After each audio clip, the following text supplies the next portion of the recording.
10 alasan kenapa kamu tidak dihargai orang lain. Refleksi Islami yang bikin kamu tersentuh.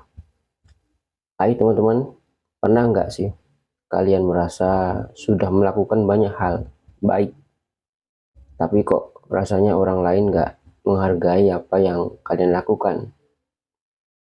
Dalam video ini kita akan bahas 10 alasan kenapa kamu mungkin merasa tidak dihargai oleh orang lain, tapi dengan sudut pandang Islami yang insya Allah bisa membuka hati kita. Yuk kita mulai. Yang pertama, kurang ikhlas dalam berbuat kebaikan. Dalam Islam, niat adalah hal yang paling penting.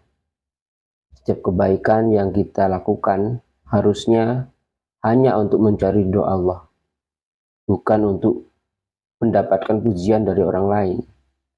Kalau niat kita nggak murni, kita malah akan kecewa ketika orang lain tidak memberikan apresiasi.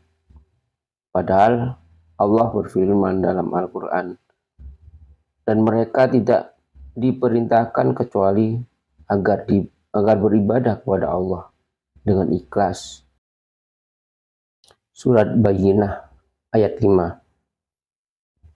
Ikhlas itu susah memang, tapi kalau kita terus berlatih, Allah akan menanamkan ketenangan di hati kita. Jadi kalau kamu merasa tidak dihargai, coba cek lagi apakah kamu sudah ikhlas atau masih mengharapkan pujian dari manusia. Yang kedua, sering mengeluh dan kurang bersyukur. Kebiasaan mengeluh mungkin membuat orang di sekitar kita merasa capek.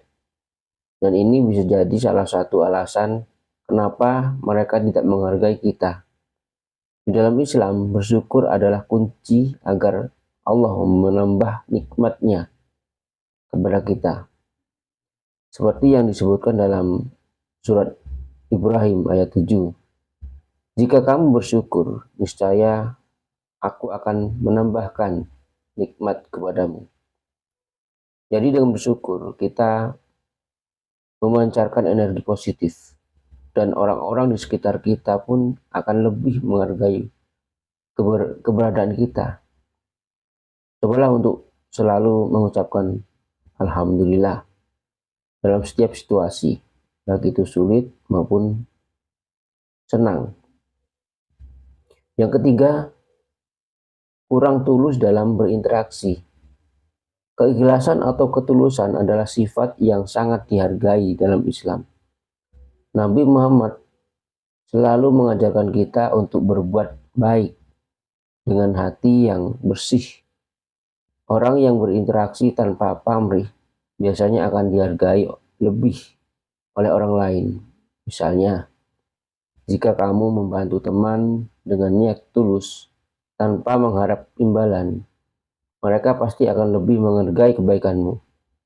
Tapi kalau kamu berbuat baik sambil berharap balasan, kemungkinan besar kamu malah akan kecewa ketika balasan itu tidak datang. Yang keempat, terlalu banyak berharap kepada manusia.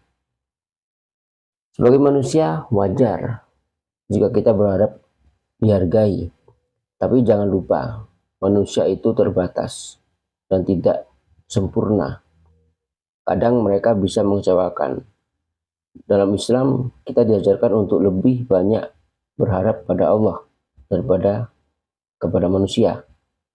Berharap pada Allah itu tidak akan membuat kita kecewa, karena Allah Maha mengetahui apa yang terbaik buat kita. Ketika kita terlalu banyak bergantung pada manusia untuk menghargai kita, kita bisa terluka. Sebaliknya, jika kita berharap balasan dari Allah, kita akan lebih tenang dan tidak mudah kecewa, karena kita tahu Allah adalah sebaik-baik pemberi balasan. Baik teman-teman, sebelum melanjutkan alasan yang kelima, jangan lupa like, komen, dan share untuk kelangsungan channel ini. Baik, untuk alasan yang kelima, tidak menjaga akhlak dan adab. Akhlak yang baik adalah salah satu kunci utama agar kita dihargai oleh orang lain. Rasulullah diutus untuk menyempurnakan akhlak yang mulia, dan akhlak yang baik ini mencakup segala hal, mulai dari bersikap jujur, menjaga lisan, hingga berbuat adil dan tidak zalim kepada orang lain. Jika kita menjaga akhlak, orang lain akan lebih menghormati kita. Tapi kalau kita sering berkata kasar, suka memotong pembicaraan, atau memperlakukan orang lain dengan tidak hormat, jangan heran jika kita merasa kurang dihargai. Akhlak yang baik adalah investasi jangka panjang dalam kehidupan sosial kita. Yang keenam, kurang sabar dalam menghadapi ujian. Sabar adalah salah satu sifat yang sangat dicintai Allah. Ketika kita menghadapi orang-orang yang tidak menghargai kita, mungkin itu adalah bentuk ujian dari Allah. Dalam surat Al-Baqarah ayat 153, Allah berfirman, sesungguhnya Allah bersama orang-orang yang sabar. Jadi sabar bukan hanya soal menahan emosi, tapi juga tentang bersikap bijak dalam menghadapi situasi yang tidak kita inginkan. Dengan bersabar, kita menunjukkan kepada orang lain bahwa kita mampu mengendalikan diri dan tetap berbuat baik. Meskipun mungkin mereka tidak menghargai kita. Ketika kita bersabar,